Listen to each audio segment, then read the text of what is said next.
ಸಿದ್ದರಾಮಯ್ಯ ಇಂದು Bengaluru city rounds ಅನ್ನು ನಡೆಸಿದರು. ಸದ್ಯ ರಾಜಧಾನಿಯ ವಿವಿಧೆಡೆ ಬಸ್ನಲ್ಲಿ ಸಂಚರಿಸಿ ರಸ್ತೆ, ಸೇತುವೆ, ಮೆಟ್ರೋ ಮುಂತಾದ ಅಭಿವೃದ್ಧಿ ಕಾಮಗಾರಿಗಳ ಪರಿಶೀಲನೆ ನಡೆಸಿ ಬಳಿಕ ನಮ್ಮ ಮೆಟ್ರೋ ಏರಿ ವಿಧಾನಸೌಧಕ್ಕೆ ಪ್ರಯಾಣವನ್ನು ಬೆಳೆಸಿದರು. ಸದ್ಯ ಕೆಲ ಕ್ಷಣಗಳ ಈ ಪ್ರಯಾಣದಲ್ಲಿ ಅವರು ನಿತ್ಯ ಮೆಟ್ರೋದಲ್ಲಿ ಸಂಚರಿಸುವ ಪ್ರಯಾಣಿಕರನ್ನ ಭೇಟಿಯಾಗಿ ಅವರ ಅನುಭವವನ್ನು ಕೇಳಿದರು.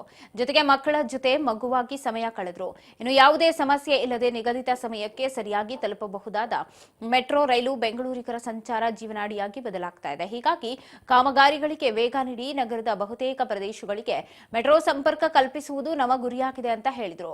ಬಳಿಕ ಅಲ್ಲಿಂದ ಬೆಂಗಳೂರು ಅಭಿವೃದ್ಧಿ ಪ್ರಾಧಿಕಾರ ಕೈಗೊಂಡಿರುವ ಹೆಬ್ಬಾಳದ ಅಂಡರ್ ಪಾಸ್ ಫ್ಲೈಓವರ್ ಕಾಮಗಾರಿಯನ್ನು ವೀಕ್ಷಿಸಿ ನಿಗದಿತ ಸಮಯದೊಳಗೆ ಕಾಮಗಾರಿಯನ್ನು ಮುಗಿಸಿ ಸಾರ್ವಜನಿಕರ ಸಂಚಾರಕ್ಕೆ ಮುಕ್ತಿಗೊಳಿಸಿ ಅಂತ ಕಟ್ಟುನಿಟ್ಟಾಗಿ ಸೂಚನೆಯನ್ನು ಕೊಟ್ಟರು.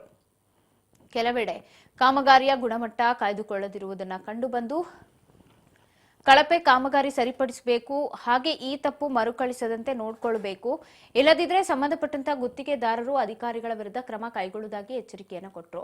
ಹೆಬ್ಬಾಳ ಫ್ಲೈಓವರ್ ಬಳಿ ಆಗಮಿಸಿದ ಸಿಎಂ ಸಿದ್ದರಾಮಯ್ಯ ಅವರಿಗೆ ಹೂಗುಚ್ಛವನ್ನು ನೀಡುವುದಕ್ಕೆ